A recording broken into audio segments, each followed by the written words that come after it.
In the previous episode, we discussed the principles of the first constitution, where the country stands now, the birth of the central federal government, and the congressional convention. In this episode, we will discuss the framers of the constitution, historic names during this time, expand on the congressional convention, and introduce the electoral college. Welcome to the Naturalized Patriot Show. In this show, you will hear the perspective of America through the eyes of a naturalized citizen. You will get to interact with us through a series of questions and give your opinion about these topics in the comment section below. I hope you enjoyed this video, and please support us and donate if you want to see more content like this video. Without further ado, let's begin.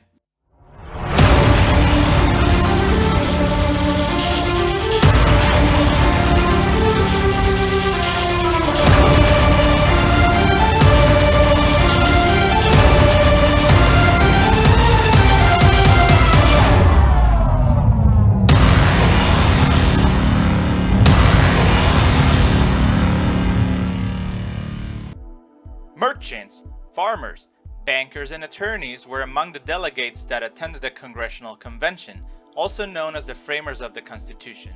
Many had previously served in the Continental Army, state legislatures, or the Continental Congress, known as the Congress of the Confederation as of 1781. Most of the participants were Protestants. 6 delegates had signed the Articles of Confederation, whereas 8 had signed the Declaration of Independence. It seems like only people of power and money attended the Congressional Convention.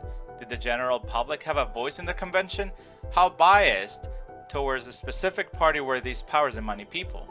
It feels very, very similar to what we are living right now, where most of our representatives are so far away from the reality of the average person. If you know, please let me know in the comment section. Now, let us discuss some of the big names that were present or were missing from the convention. Benjamin Franklin of Pennsylvania was the oldest delegate at the age of 81, while the bulk of the delegates were in their 30s and 40s. Thomas Jefferson and John Adams, who were serving as U.S. ambassadors in Europe at the time, were not present at the conference. The conference was also without John Hay, Samuel Adams, and John Hancock. Patrick Henry, a delegate from Virginia, declined to attend the conference because he did not want to grant the federal government additional authority, thinking that it would jeopardize state and individual liberties. So, was Patrick Henry right about not wanting a centralized government? What do you think about those big names missing the convention? Has the government become bigger than what it was meant to be? Please let me know.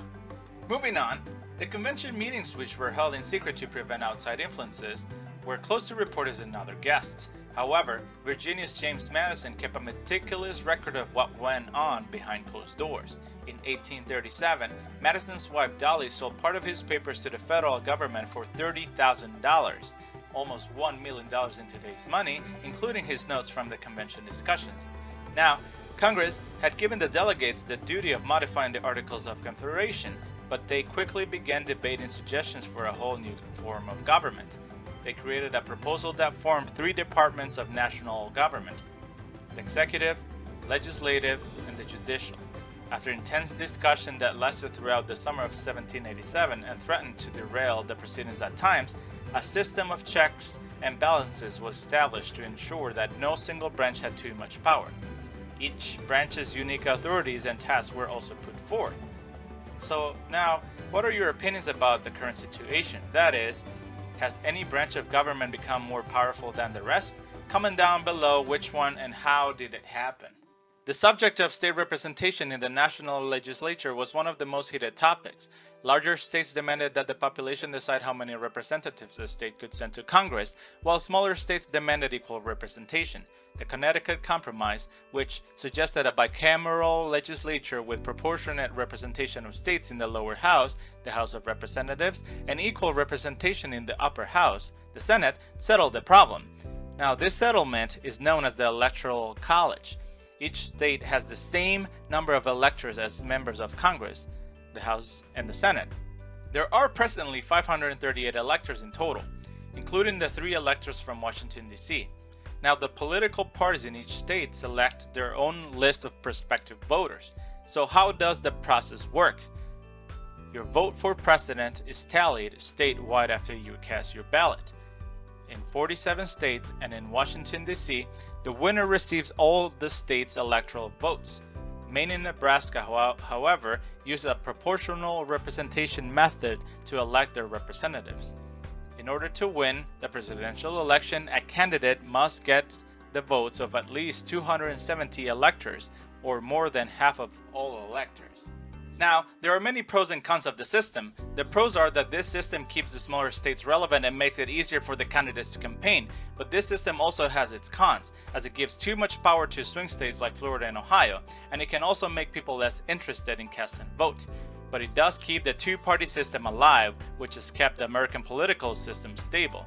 Now, what do you guys think about the Electoral College? Is it fair, or should it change? The Democratic Party wants to change the Electoral College to a popular vote, but blue states like California have disproportionate voters and unfair voting methods, given that there are a lot of illegal immigrants voting in the system. Do you think this is fair? Should the voting system change to be more regulated? Let me know. So, that brings us to the end of this video. There were some menacing hurdles to make a stable system of checks and balances.